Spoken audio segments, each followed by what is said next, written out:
اللہ کے بعد جو اپنے اصل حالت میں جو چیز باقی ہے وہی اس وقت جائے ولادت سرکار ختم مرتبت ہے. انتہائی متبرک جگہ ہے. آپ نے دور سے زیارت کی ہے. جس محبت کے ساتھ آئے ہیں یقیناً یہی عقیدت، یہی محبت، یہی واحدانہ عقیدت، اسی کی عظمت ہے اسلام میں. چونکہ یہ بند ہے، اندر نہیں جا سکتے ہیں، تو لہٰذا دور سے آپ زیارت کریں. اور اس کے بعد اسی جائے ولادت کے جو دیکھو یہ مکتب اس وقت ایک انتہائی اہمیت کے حامل ہے جائے ولادت کو، چونکہ بہت سے ایسے پروگرام ہوئے اس کو بھی مسمارت کرنے کا، لیکن عالم اسلام کی شدید دباؤ کی وجہ سے اس وقت یہ ابھی برقرار ہے. اس کے بعد یہ والا حصہ دیکھے گا سامنے، یہ بس اسٹاف پہ پینل ہے. اوپر دیکھو جو چھوٹے چھوٹے گھر بنے ہوئے ہیں، یہ پرانے مکے کی علامتیں ہیں. یہ جگہ در حقیقت شعب ابی طالب ہے. مکہ المکرمہ میں کل 25 درے تھے کھائی.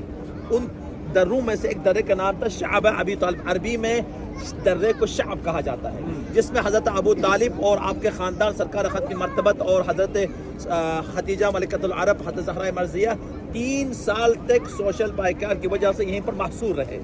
3 سال تک، حتیٰ کہ حضرت خدیجہ جو ہے آخر آپ کو وفات پائی 10 رمضان مبارک کو، 10 ہجری کو.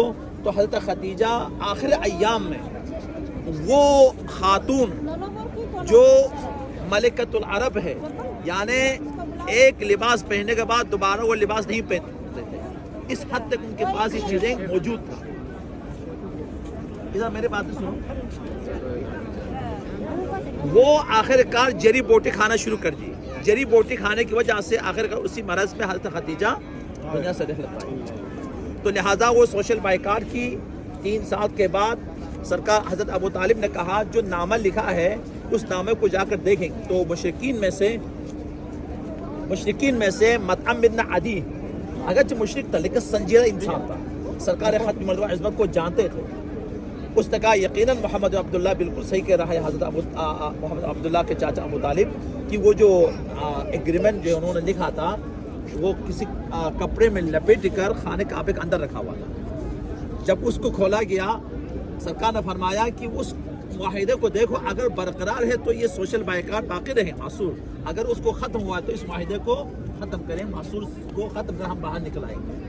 بہرحال مطعم بن عدی گیا بیت اللہ میں، وہ کپڑا لیا تو اس میں جتنے بھی معاہدے لکھے ہوئے تھے سب کچھ دیمک کھا چکے تھے، سوائے لفظ بسم اللہ باقی تھا. لفظ بسم اللہ باقی تھا. آخر کار وہ لوگ اس چیز کو تسلیم کیا کہ حضرت ابو طالب اور خاندان جو ہے اس شعب سے باہر نکل آئے. انتہائی مشکل حالت آپ نے برداشت کی. اس درے کے بعد یہ سامنے دیکھیں اس وقت شاہی محل ہے. یہ جو شاہی محل ہے اس کے اندر کہیں اسلام کے واقعات بھی یہاں پر کیا ہے محفوظ سے دفن ہے. ان میں سے پہلا یہ ہے جو کوہ ابو قبیس.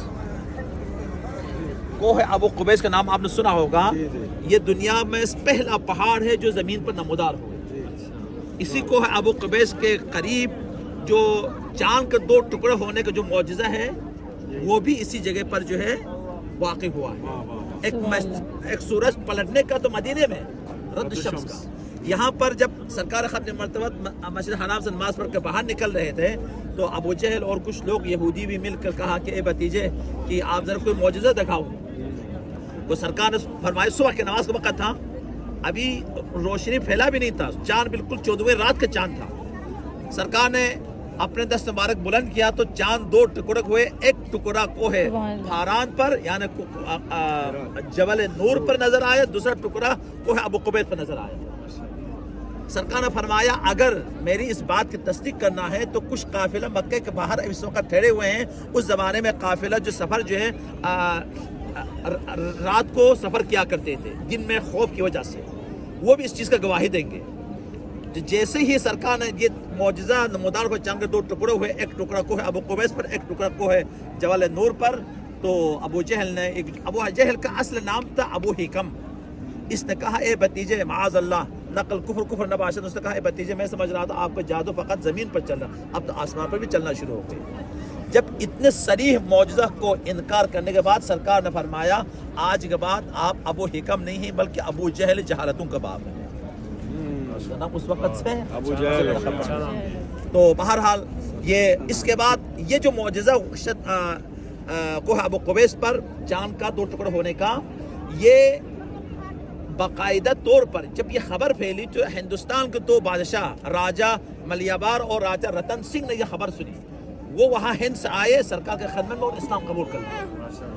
امریکہ میں ناسا کی جو لیبارٹری ہے اس میں کراچی انٹرمیڈیٹ بورڈ کے ایک پروفیسر انور احمد زئی وہ خود لکھتے ہیں کہ 36 صدی کو چاند کو زوال آیا تھا، ناسا میں باقاعدہ اس چیز کو لائبریری میں نے خود پڑھی ہے، وہاں پر ذکر ہے۔ تو لہٰذا یہ جدید سائنس نے بھی اس کو کشف کیا ہے کہ 36 صدی میں چاند کو زوال 2 ٹکڑے ہوئے تھے۔ تو لہٰذا لیکن اسی میں حضرت ابو سلمان حضرت بلال کا ایک مسجد بھی یہاں پر موجود ہے، وہ بھی یہ تب اس وقت شاہی محل کا نظر ہو چکی ہے۔ اچھا اس کے بعد آپ دیکھیں گا وہاں پر آپ لوگوں نے کہا کہ آپ عمرے کے بعد وہ جو پول نہیں ہے باب عمرے کے بعد جہاں پر ہم نے عمرے کے بعد جو ہے ہم نے وہاں پر 2 رکعت نماز شکرانہ پڑھی ہے، وہ جائے ولادت حضرت خدیجہ سلام اللہ علیہا ہے، متبرک جگہ ہے۔ اور یہ جو اس وقت واشم ہے یہ تو ابو جہل وغیرہ کا گھر تھے، اللہ نے اس کو ایسے ہی رکھا ہے،